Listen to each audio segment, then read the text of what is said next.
Hello friends, मेरा नाम है विशाल। आज हम देखने वाले हैं इंट्रोडक्शन टू टॉर्ट। तो चलिए हम टॉर्ट सीखने का ट्राई करते हैं। तो टॉर्ट ये जो वर्ड है, एक लैटिन वर्ड है टॉर्टम, उससे डिराइव किया गया है। टॉर्टम का मतलब होता है ट्विस्ट। सो टॉर्ट का मतलब है रॉन्गफुल, ट्विस्टेड, क्रुकेड या फिर अनलॉफुल बिहेवियर। को टॉर्ट जो है ये अनकोडिफाइड लॉ है। उसका मतलब इसके कोई एक्ट या सेक्शंस या ऑर्डिनेंसेस नहीं है जिसको आप बेयर एक्ट ले लो और पढ़ लो, उसमें सेक्शंस जान लो। वैसा टॉर्ट के केस में नहीं होता है। तो फिर टॉस टॉर्ट कैसे फॉर्म हुआ? तो आज तक जो इस सब्जेक्ट्स पर वेरियस सर्कमस्टांसेस हुए हैं, वेरियस जजमेंट्स आई है, जुडिशियल डिसीजंस आए हैं, जिसके प्रेसिडेंट्स बने, उन सबको कलेक्ट करके टॉर्ट का लॉ बनाया गया है। It's nothing but just a collection of all circumstances from various others acts like IPC, contract acts etcetera. जो पर्सन टॉर्ट कमिट करता है उसको टॉर्ट फिशर बोलते हैं। ये टर्म हम बार बार यूज़ करेंगे थ्रू आउट द स्लाइड्स। समझने में आसानी हो इसलिए हम टॉर्ट के एसेंशियल कंपोनेंट्स देखने के पहले रॉन्ग्स के बारे में जानते हैं, क्योंकि टॉर्ट भी एक फॉर्म का रॉन्ग ही है।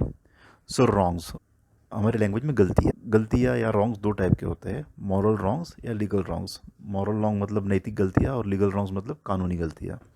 अभी मॉरल रॉन्ग मतलब क्या? मान लो कोई रास्ते में आपको भूखा आदमी दिख रहा है, तो ये हमारा ड्यूटी है कि उसको खाना खिलाए, लेकिन हम खाना नहीं खिलाते हैं, तो वी आर मॉरली रॉन्ग। लेकिन मॉरल रॉन्ग जो है, these are not actionable under the law. इसलिए हम इसके आगे की स्लाइड्स में मॉरल रॉन्ग के बारे में बात नहीं करेंगे। हम आगे जो भी बात करेंगे वो लीगल रॉन्ग्स के बारे में ही बात करेंगे। पता है लीगल रॉन्ग्स दो टाइप के हैं, क्रिमिनल रॉन्ग, सिविल रॉन्ग। अगर कोई पर्सन क्रिमिनल ऑफेंसेस करता है तो he will be punished for criminal wrongs under IPC, CrPC etcetera. Whereas अगर कोई ब्रीच ऑफ कॉन्ट्रैक्ट करता है, ब्रीच ऑफ ट्रस्ट करता है, तो वो सिविल रॉन्ग्स के अंदर में उसको कंपनसेशन पे करना पड़ सकता है। और टॉर्ट भी एक तरह का सिविल रॉन्ग ही है। तो चलिए अब हम जानते हैं कि इसेंशियल कंपोनेंट्स ऑफ टॉर्ट क्या होते हैं और उसको वन बाय वन एनालाइज करते हैं। तो कोई भी इवेंट को, सर्कमस्टेंसेस को टॉर्ट होने के लिए उसको थ्री कंपोनेंट्स फुलफिल करना ज़रूरी है। The first component is there must be a wrongful act और ओमिशन। जैसे कि हम सब जानते हैं कि लॉ ऑफ लैंड की वजह से हमें कुछ लीगल राइट्स मिले हैं जो हम डे टू डे एंजॉय करते हैं। बट साथ ही साथ हमारे ऊपर कुछ लीगल ड्यूटीज़ भी डाली गई है जो हमको फुलफ़िल करना ज़रूरी होता है। अगर हम उस लीगल ड्यूटी को ब्रीच करते हैं तो we are liable for action under the law. अगर एज़ पर लॉ मैंने कोई एक्ट करनी चाहिए थी जो मैं नहीं करता हूँ, या फिर एज़ पर लॉ अगर कोई एक्ट मैंने नहीं करनी चाहिए थी जो मैं कर रहा हूँ, मतलब मैं रॉन्गफुल एक्ट या ओमिशन कर रहा हूँ। Second essential component of tort is, जो हमने रॉन्गफुल एक्ट या ओमिशन जो फर्स्ट पॉइंट में देखा था, that wrongful act and omission should result in injury to the legal rights of the plaintiff.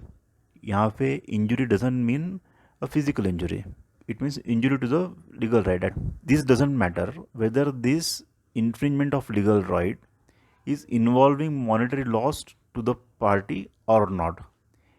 Just infringement of the legal right हुआ है, that is sufficient for claiming compensation under tort. ये point Ashby versus white case में explain किया गया है। इसी के साथ साथ अगर कोई पार्टी टॉर्ट फीसर पर कंपनसेशन के लिए क्लेम डालना चाहती है तो ये ज़रूरी नहीं कि उन दोनों पार्टियों के बीच कॉन्ट्रैक्ट होना चाहिए। Infringement of the legal right होना इज सफिशिएंट। ये डोनेहू वर्सेस स्टीवनसन केस में एक्सप्लेन की गई है। After wrongful act and injury to the legal right of the person, third essential component of tort is, जो legal remedy available है tort के लिए, that is in the form of unliquidated damages और injunction.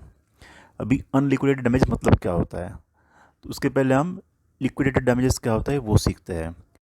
जब दो कंपनियों के बीच contract होता है तो उसमें स्टैंडर्ड कॉन्ट्रैक्ट में एक एलडी क्लॉज होता है। एलडी क्लॉज ऐसा बोलता है कि अगर आपने इस कॉन्ट्रैक्ट का कोई टर्म वायलेट किया तो आपको इस परसेंट पे, मान लो 0.5% पर वी एलडी लगेगी।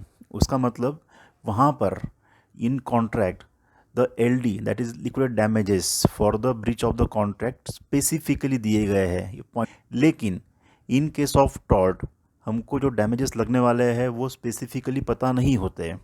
वो at the end of the trial जजेस डिसाइड करते हैं, कोर्ट डिसाइड करता है कि उस स्पेसिफिक केस के लिए कितने डैमेजेस लगने वाले हैं।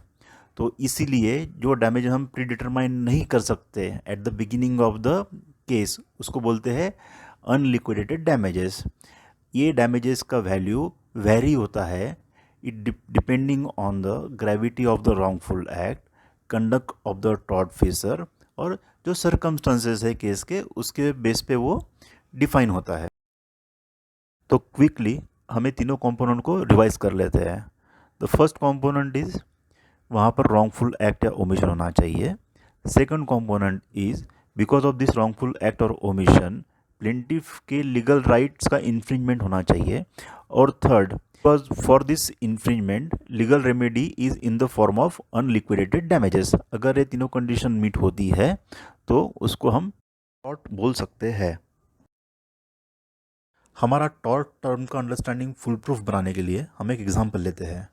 पहले जो हमने 3 कंपोनेंट्स दिखे थे वो कंपोनेंट्स हम इस एग्जांपल में इनकॉर्पोरेट करने का ट्राई करेंगे। तो एग्जांपल ऐसा है कि एक्स नाम का एक बलून आर्टिस्ट था। वो जेड नाम के पर्सन के लॉन के अंदर चला गया विदाउट जेड्स परमिशन। जैसे ही वो अंदर गया तो उस एरिया में के बाकी लोग थे वो भी उस बलून्स को देख के उसका आर्ट देखने के लिए उसके पीछे पीछे लॉन में चले गए। अभी जब वो लॉन में आर्ट देख रहे थे, एंजॉय कर रहे थे, उस समय उन्होंने उनका लॉन ख़राब कर दिया, प्लस कुछ प्लांट्स को डैमेज किया। अभी जेड के पास में राइट है कि वो एक्स और जो भी लोग वहाँ बिना परमिशन के अंदर आए थे उनको वो टॉर्ट फॉर ट्रेसपास के लिए स्यू कर सके। अभी यहाँ पर हम हमारे पहले सीखे हुए 3 कंपोनेंट्स अप्लाई करते हैं। तो सबसे पहला कंपोनेंट क्या था यहाँ पर? रॉन्गफुल एक्ट क्या था? रॉन्गफुल एक्ट ये था कि एक्स और अदर पर्सन्स जेड को बिना पूछे उसके लॉन में, उसके प्राइवेट प्रॉपर्टी में एंटर किया, तो उन्होंने ट्रेसपास किया है, ये उन्होंने रॉन्गफुल एक्ट किया। सेकंड चीज़, तो जेड का एक लीगल राइट था कि उसके प्रॉपर्टी में कोई भी उसके परमिशन के बिना ना आए, तो उन्होंने उसका वो लीगल राइट वायलेट किया और ना ही वो अंदर आए, बट उन्होंने उसका लॉन भी ख़राब किया प्लस उसके प्लांट्स भी ख़राब किए। तो second component that is injury to the legal right of person.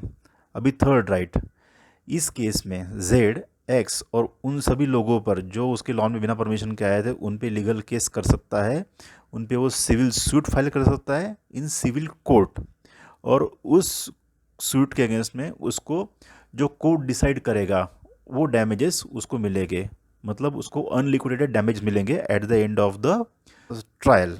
So that is the third point. I hope इस वीडियो से आपको टॉर्ट ए टर्म समझने में थोड़ी आसानी हुई होगी। Thanks for learning. All the very best my dear friends. See you in next video. Bye.